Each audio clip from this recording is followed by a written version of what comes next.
I moved into the old apartment building on the edge of town because it was cheap and I had just lost my job. The kind of place that smells of mildew the second you step inside and creaks when the wind blows just right. I didn't think much of it at first. The first night was quiet, almost too quiet. You know, that kind of silence where even the sound of your own heartbeat feels loud. I unpacked, set up my bed, and tried to ignore the feeling of being watched.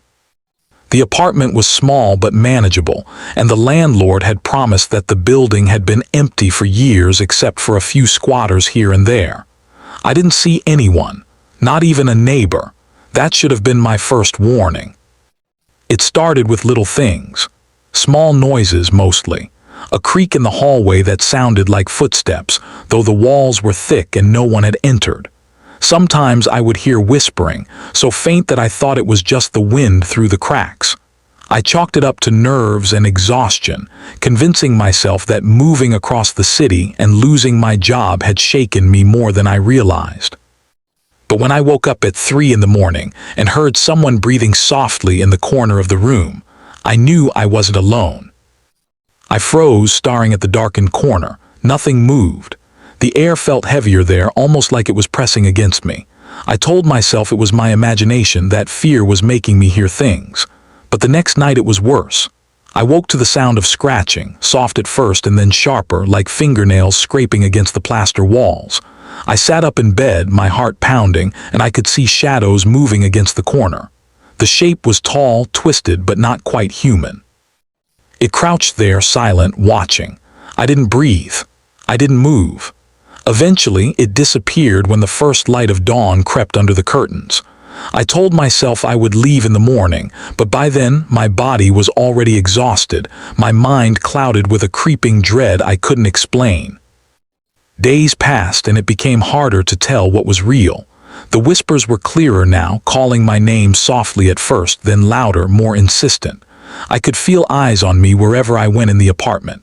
I left doors open, hopping for a glimpse of whoever or whatever was hiding, but the hallway was always empty. I began noticing small changes in my surroundings. Furniture slightly shifted. My belongings moved overnight. I would put my keys on the counter and find them in the sink the next morning. My reflection in the mirror sometimes lagged behind my movements like it had a mind of its own. Once, I swore I saw the corner of the room breathe. Not the walls, not me, the corner itself. And then I saw it, standing just at the edge of my vision.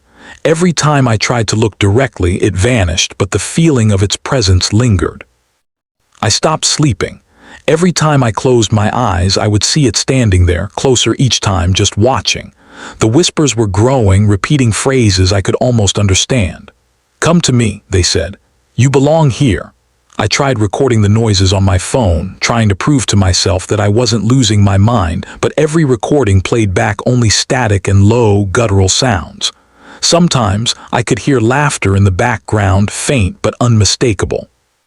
I began locking doors, checking windows, barricading myself in, but it didn't matter. I started finding marks on my walls, deep scratches and stains that weren't there before. Sometimes I thought I saw fingerprints pressed into the wood, but nothing was solid. I attempted to leave, but the building wouldn't let me.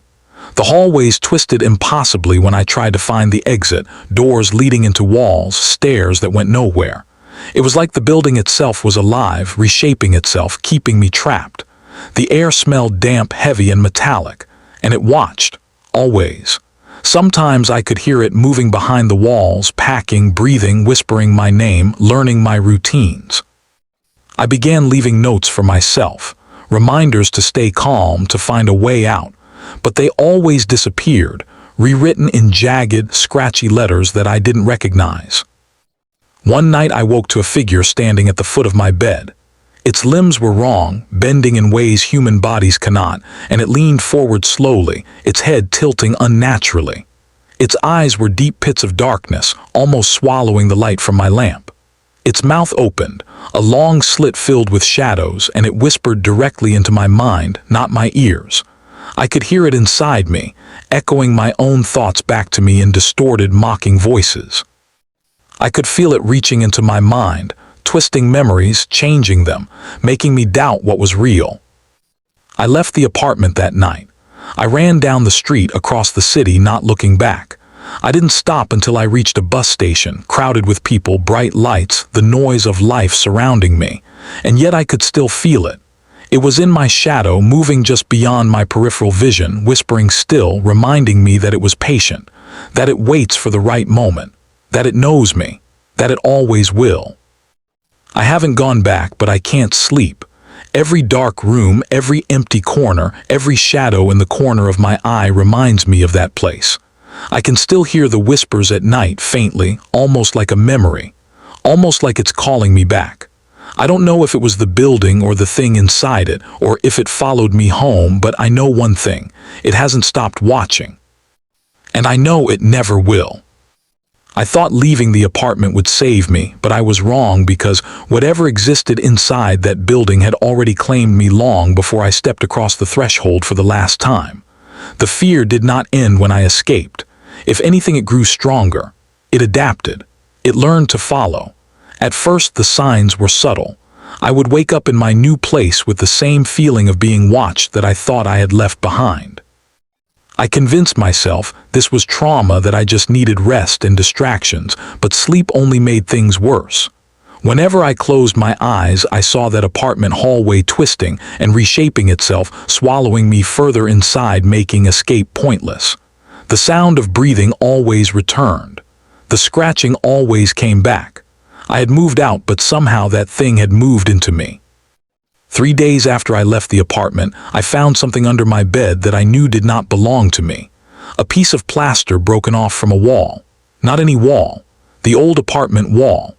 I recognized the exact chipped texture, the faded paint, the dust on its surface. I stared at it for a long time, trying to understand how something from that place could be here.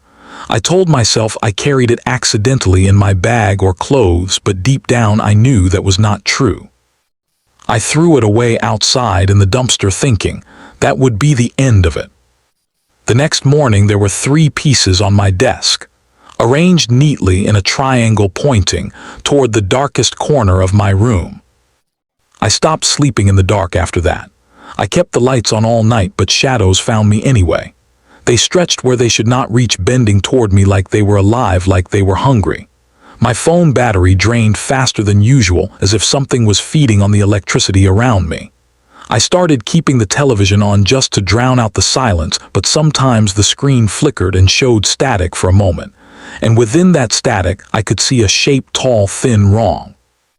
After a second, the channels returned like nothing happened, but I knew it did. The voices grew louder too. Before they were only whispers echoing in corners, hiding behind walls. Now they were right beside my ears, speaking in a voice that sounded like mine but twisted deeper, darker. It would say my name, begging me to return, saying I never should have left. At times it laughed, not out loud, but inside my head, like someone was sitting quietly in the darkness, enjoying every second of my fear. I tried staying with friends, hoping that company would keep the terror away, but the thing followed even there. On my first night I stayed at a friend's apartment, and in the early hours of morning he shook me awake, asking why I had been standing by his door staring at him for over an hour. I told him I never got out of bed. He did not believe me. I could see it in his eyes. He thought I was lying or playing a joke, but there was fear hidden in his expression too. He slept in another room the next night, leaving the lights on. Yet by morning he asked me to leave. He said he could hear someone packing back and forth outside his bedroom door, even though I was asleep inside the living room. He did not want me there anymore. That was the moment I understood the truth. The thing from that apartment was not attached to the building. It was attached to me. I went to find help. A therapist, a priest, a paranormal investigator desperate enough to answer my call. No one gave answers. Some said I had hallucinations from stress and trauma. Some prayed over me, but only became more uneasy as they continued. One priest actually stopped mid-prayer and backed away from me, as if something unseen was standing right beside me, whispering threats only he could hear. He refused to continue and told me to leave and never return. Everything inside me started breaking. I could no longer track what was real and what was being twisted by the thing that stalked me. Days blurred into nights, nights never ended. I noticed figures watching me on the street reflections that lagged behind in windows. Even crowds could not save me. Standing in the middle of a busy sidewalk, I once felt a cold hand grip my wrist tight enough to bruise. When I looked around, everyone stared forward, as if nothing had happened, as if I was the only one frozen in a nightmare. One evening, while packing around my living room with every light turned on, I heard scratching again. It started faint, but then it spread like something crawling beneath the walls, moving closer to me inch by inch. I stood frozen as the drywall behind me began to bulge outward like something inside was trying to squeeze through. Then the whispering returned directly into my ear. "Come back. You belong. You are mine." I grabbed my belongings and ran without looking back, because if I did, I knew I would see a face pushing through the wall, smiling at me. I returned to the one place I swore never to see again, that old apartment building. I thought maybe if I faced it, if I accepted its call, it would end. The building looked darker than before, as though the sun refused to touch it. Every window was a dead black eye staring at me. The hallways inside were empty, but I could hear distant footsteps dragging behind me even when I stopped walking. I reached my old unit door, and it was already open, waiting for me like a mouth waiting to swallow. Inside, everything was exactly how I left it, except the corner. That same corner where the breathing first began. The air there rippled as though someone invisible was shifting its weight, waiting for me to step closer. I wanted to scream, but no sound came out. The floor beneath me was damp, cold, like ice spreading through my bones. Something in that room moved behind me, and before I could turn, something grabbed me by the neck, lifting me off the ground. The grip felt like fingers, but there were too many of them, long and sharp, pressing into my skin. The room darkened until nothing remained but that corner and the thing inside it. As it came forward, its body bent and cracked like bones, breaking every time it moved. Its face had no features, only stretched skin pulled too tightly over a skull that did not seem human. It leaned its head inches from my face, breathing into me, filling my lungs with cold air that felt like smoke. I wanted to look away, but invisible hands forced me to stare into the emptiness where its eyes should have been. And then I understood. It was not done with me. It never wanted to kill me. It wanted me to live with it, to feed it, to become part of it. I do not remember how I escaped that night. I only remember waking up on the sidewalk outside the building with fresh bruises on my neck shaped like long bony fingers. I do not go back there anymore, but I still feel its grip every time I close my eyes. It whispers sometimes from behind me when I am alone, telling me it is patient, that it will wait, that there is nowhere left to run, and that eventually I will return because I belong to it now. Sometimes at night I hear scratching in the walls again, just like before. Sometimes I see a figure standing in the corner where the light does not reach, bending wrong, hiding its twisted smile. Sometimes I feel breath on the back of my neck when I know I am alone. And every single day the pieces of that old apartment show up. A fragment of the wall, a rusted nail, a scrap of peeling wallpaper, all placed carefully exactly where I wake up. I know what it means. It is building a new home inside mine. It has followed me here because it wants to stay close, because it wants me to remember that it is always watching, because whether I stay awake or fall asleep, it now lives in every shadow that touches me. I do not know how long I have left before it decides I should go back permanently.